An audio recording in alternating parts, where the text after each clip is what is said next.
तो क्या कोफ्ते बनाते वक्त आपके कोफ्ते भी टूट जाते हैं, हार्ड बन जाते हैं या ग्रेवी का जायका उनके अंदर तक नहीं जाता? तो मैं आज आपके साथ शेयर कर रही हूँ ऐसे सॉफ्ट, जूसी और मुंह में घुल जाने वाले कोफ्ते जो गाढ़ी जायकेदार ग्रेवी में डूबे हुए होंगे और हर बाइट में ज़बरदस्त टेस्ट देंगे। इस रेसिपी में मैं आपको वो तमाम टिप्स और ट्रिक्स भी बताऊंगी जिनकी हेल्प से ये कोफ्ते न सिर्फ बिल्कुल परफेक्ट शेप में रहेंगे बल्कि अंदर से नर्म और रस भरे भी बनेंगे। मसालेदार ग्रेवी और सॉफ्ट कोफ्तों का ये कॉम्बिनेशन इतना टेस्टी है कि एक दफ़ा अगर आपने बना लिया तो आप इस रेसिपी के फ़ैन हो जाएंगे। तो चलिए बिना देर के शुरू करते हैं और बनाते हैं रेस्टोरेंट स्टाइल सॉफ्ट जूसी कोफ्ते जो देखने में भी कमाल हैं और खाने में भी लाजवाब हैं। और अगर ये वीडियो पसंद आए तो आपने इसको लाइक और शेयर ज़रूर करना है। बेहद टेस्टी ये कोफ्ते बनाने के लिए सबसे पहले हम प्याज को फ्राई करेंगे, जिसके लिए एक पैन में मैं डाल रही हूँ 1 कप कुकिंग ऑयल। यहाँ मेरे पास 3 बड़े साइज़ की प्याज हैं जिसको मैंने बारीक स्लाइस में कट कर दिया है। अब इस प्याज को इस ऑयल में फ्राई करना शुरू करेंगे। प्याज को मीडियम हीट पे लगातार चलाते हुए आपने फ्राई करना है जब तक कि इसका कलर इस तरह से यहाँ पर लाइट गोल्डन कलर का नहीं होता। इस पॉइंट पर आपने बहुत केयरफुल रहना होता है, क्योंकि अगर प्याज ओवर कुक हो जाती है तो फिर वो ग्रेवी का कलर भी ख़राब करती है और टेस्ट भी अच्छा नहीं आता। प्याज यहाँ पर लाइट गोल्डन कलर की हो गई है। अब इसको निकाल कर आपने किसी स्ट्रेनर में रखना है ताकि इसका एक्सेस ऑयल इसमें से रिमूव हो जाए और प्याज सुपर क्रिस्पी भी रहे। यहाँ कोफ्ते बनाने के लिए मैंने लिया है 1 किलो बीफ का कीमा। आप इस रेसिपी को मटन और चिकन दोनों के साथ तैयार कर सकते हैं। कीमे को 2 दफ़ा मैंने मीट मिक्सर से गुजारा था और ये बिल्कुल बारीक हो चुका है। कोफ्ते बनाने के लिए हमेशा आपने बारीक कीमे का इस्तेमाल करना होता है। ये मेरे पास गोश्त था जिसको पहले मैंने अच्छी तरह से वॉश और ड्राई करा, उसके बाद मीट मिक्सर में इसका बारीक कीमा कर लिया है। कभी भी कीमा बनाने के बाद उसको वॉश नहीं करते, क्योंकि कीमा करने के बाद अगर उसे वॉश किया जाता है तो उसमें पानी लाजमी रह जाता है जिसकी वजह से कोफ्ते टूट जाते हैं। तो ये एक टिप है, इसको आपने लाजमी फॉलो करना है। अब कोफ्ते बनाने के लिए पहले कुछ सब्जियों को चॉप करेंगे, जिसमें एक छोटे साइज़ की प्याज ली है और तकरीबन 7 से 8 मैंने तीखी वाली हरी मिर्चें ली हैं। यहाँ मेरे पास एक पूरी लहसुन की ग्री थी, इसको मैंने छील कर इसमें ऐड किया है, अदरक का इस्तेमाल नहीं करना। 1 कप मैंने हरा धनिया लिया है, हरे धनिये को भी अच्छी तरह से वॉश ड्राई कर लिया है। किसी भी सब्जी में भी मॉइस्चर नहीं होना चाहिए। इसको कवर करेंगे और कवर कर कर अच्छी तरह से सारी सब्जियों को चॉप कर लेंगे जब तक कि ये बिल्कुल बारीक ना हो जाए। अगर इन सब्जियों को आप कीमे के साथ चॉप करेंगे तो ये बारीक नहीं हो पाएंगी, तो इस काम को आपने पहले कर लेना है। यहाँ पर सब्जियाँ बिल्कुल बारीक हो चुकी हैं। अब इसी चॉपर के अंदर मैंने डाल दिया है कीमा। साथ ही दूसरी चीज़ें भी इसमें ऐड कर रही हूँ। तो ये मेरे पास 4 टेबल स्पून है बेसन, जिसको मैंने थोड़ा-सा ड्राई रोस्ट कर कर इसमें ऐड किया है ताकि इसका कच्चापन ख़त्म हो जाए। आप यहाँ पर 4 टेबल स्पून चने का पाउडर भी ऐड कर सकते हैं। जो प्याज़ फ्राई कर कर रखी थी उसका 1/3 पार्ट मैंने इसमें रहने दिया है। 1/3 पार्ट आधे से कम होता है। 1 टीस्पून इसमें नमक डालेंगे, नमक आप अपने टेस्ट के अकॉर्डिंग रखिएगा। 2 टीस्पून इसमें पिसी लाल मिर्चें ऐड कर रही हैं और मिर्चों की क्वांटिटी भी आप हमेशा अपने टेस्ट के अकॉर्डिंग रखा करें, जितनी खाना आप पसंद करें। 2 टीस्पून इसमें धनिया का पाउडर शामिल करेंगे। 1/4 टीस्पून इसमें हल्दी का पाउडर भी ऐड करेंगे। खुशबूदार गरम मसाला इसमें 1 टीस्पून ऐड कर रही हूँ और 1 टीस्पून इसमें ज़ीरे का पाउडर भी शामिल करेंगे। कवर करेंगे और 3 से 4 मिनट के लिए चॉपर को चलाएंगे ताकि इसमें जो सब्जियां, मसाले और कीमा ऐड किया है ये सब चीज़ें आपस में वेल कंबाइन हो जाएं और ये मिक्सर बिल्कुल स्मूथ हो जाए। जितनी अच्छी तरह से ये मिक्स होंगे, जितनी अच्छी तरह से चॉप होकर कंबाइन होंगे, उतने ही कोफ्ते आपके बिल्कुल स्मूथ बनकर तैयार होंगे। तो देखिए चॉप करने के बाद कुछ इस तरह का टेक्सचर हुआ है और ये बिल्कुल परफेक्ट है। इसी टेक्सचर के साथ ना ही आपके कोफ्ते टूटेंगे और ना ही फटेंगे। कोफ्तों को शेप देने के लिए यहाँ पर मैंने हाथ को पानी से गीला किया है। अब यहाँ पर एक मीडियम साइज का पोर्शन ले रही हूँ। इस पोर्शन का वेट तकरीबन 65 ग्राम्स है। आपकी चॉइस है आप कितना बड़ा कोफ्ता बनाना चाहते हैं। दोनों हाथों की हेल्प से पहले इसको आपने बिल्कुल क्रैक फ्री करना है, इसमें क्रैक नहीं होना चाहिए। फिर इसको एक परफेक्ट कोफ्ते का शेप दे देना है।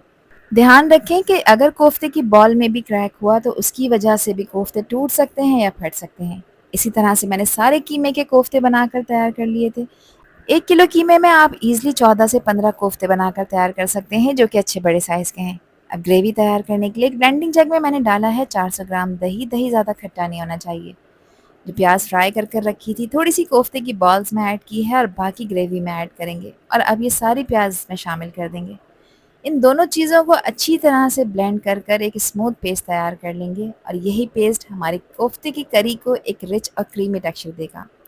जिस ऑयल में मैंने यहाँ पर प्याज को फ्राई करा था उसी ऑयल का यूज़ किया है। कुछ साबित गरम मसाले हैं जिसमें 2 तेज़ पत्ते हैं, 3 से 4 सब्ज़ इलायचियाँ हैं, छोटे छोटे से 2-3 टुकड़े दालचीनी के लिए हैं और 2 बड़ी काली इलायचियों का भी इस्तेमाल किया है। कुछ सेकंड्स के लिए इन मसालों को ऑयल में फ्राई करेंगे ताकि इसका फ्लेवर इसमें आ जाए। और इसमें मैंने 3 टेबल स्पून डाला है अदरक और लहसुन का पेस्ट, जो कि हमारी कोफ्ता ग्रेवी को एक परफेक्ट बेस देगा।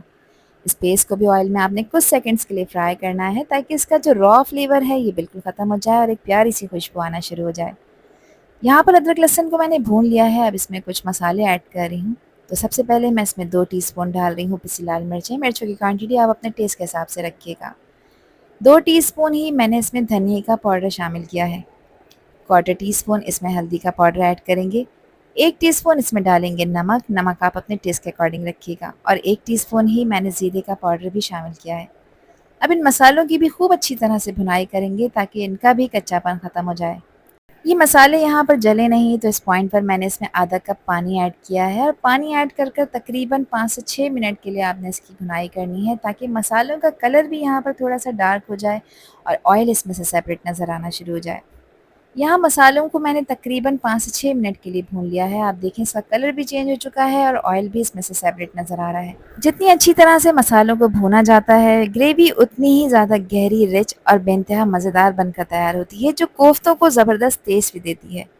यहाँ पर मसाले की मैंने खूब अच्छी तरह से भुनाई कर ली है। अब इस पॉइंट पर इसमें मैं ऐड कर रही हूँ कोफ्ते, जिनको शेप देकर रखा था।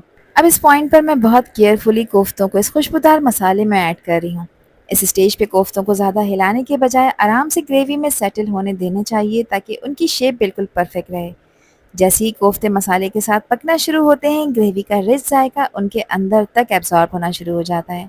गैस का फ्लेम आपने लो रखना है ताकि कोफ्ते यहाँ पर नरम, जूसी और फ्लेवर से भरपूर बनकर तैयार हों। इस पॉइंट पर आपने स्पून और स्पैचुला इसमें बिल्कुल भी नहीं चलाना। बस पैन को पकड़कर इस तरह से शेक करेंगे और कोफ्तों को सेट होने देंगे। तकरीबन 4 से 5 मिनट के लिए आपने इसकी भुनाई करनी है। यहाँ तकरीबन 5 मिनट हो गए हैं। इन्होंने अपनी पोजीशन होल्ड करना शुरू कर दी है और देखें, ना ही ये कोफ्ते टूटे हैं और ना ही फटे हैं। इससे मैंने आधा कप पानी ऐड किया है ताकि ये मसाला ना जले और कोफ्ते मज़ीद अपनी पोजीशन यहाँ पर होल्ड कर लें। एक दफ़ा पैन को पकड़कर मैं इस तरह से दोबारा से शेक करूँगी। इसको कवर करेंगे। कवर कर गैस का फ्लेम लो करेंगे और लो फ्लेम पे कोफ्तों को पकाएंगे 5 से 6 मिनट के लिए ताकि ये मुकम्मल अपनी पोजीशन यहाँ पर होल्ड कर लें। अब देखिए, कोफ्ते यहाँ पर अच्छी तरह से फर्म हो चुके हैं और अपनी शेप भी परफेक्टली होल्ड कर रहे हैं। इस पॉइंट पर मैं इसको स्पून से हल्के हाथ से चला रही हूँ ताकि ग्रेवी हर कोफ्ते पर बराबर कोट हो जाए। सही कंसिस्टेंसी या बैलेंस की वजह से कोफ्ते ना ही टूटे हैं और ना ही बिखर रहे हैं। दही और प्याज का जो मिक्सर बनाकर रखा था, इस मिक्सर को मैंने इसमें ऐड किया है और अब यहाँ पर इसकी अगेन भुनाई करेंगे। दही इस ग्रेवी को हल्की सी खटास और क्रीमी टेक्सचर देता है, जबकि फ्राइड प्याज का पेस्ट ग्रेवी को और भी ज़्यादा गहरा, रिच और बेइंतहा खुशबूदार फ्लेवर देता है।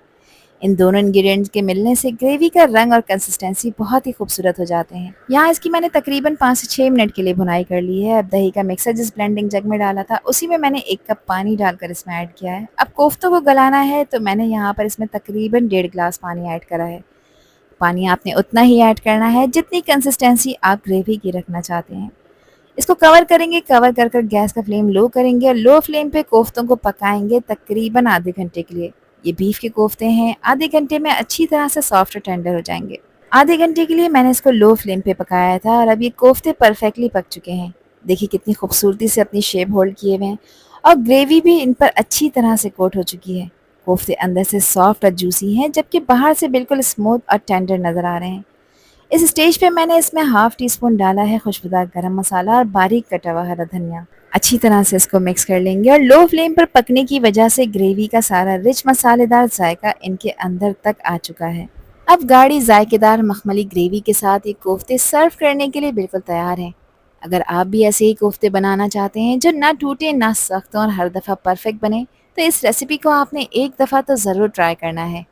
गरम गरम नान, चावल, पराठे के साथ आप इसे सर्व करें और फैमिली के साथ इस लाजवाब जायके का मज़ा लें। और मुझे भी कमेंट सेक्शन में लाजमी बताइए कि ये रेसिपी और वीडियो आप लोगों को कैसी लगी। एक बार आप इनको बनाएंगे तो बार बार इसी रेसिपी की फरमाइश होगी। आई होप कि ये वीडियो आप लोगों को पसंद आई होगी। पसंद आई हो तो वीडियो को लाइक और शेयर ज़रूर करिएगा और चैनल पर न्यू है तो चैनल को भी ज़रूर सब्सक्राइब कर दीजिएगा।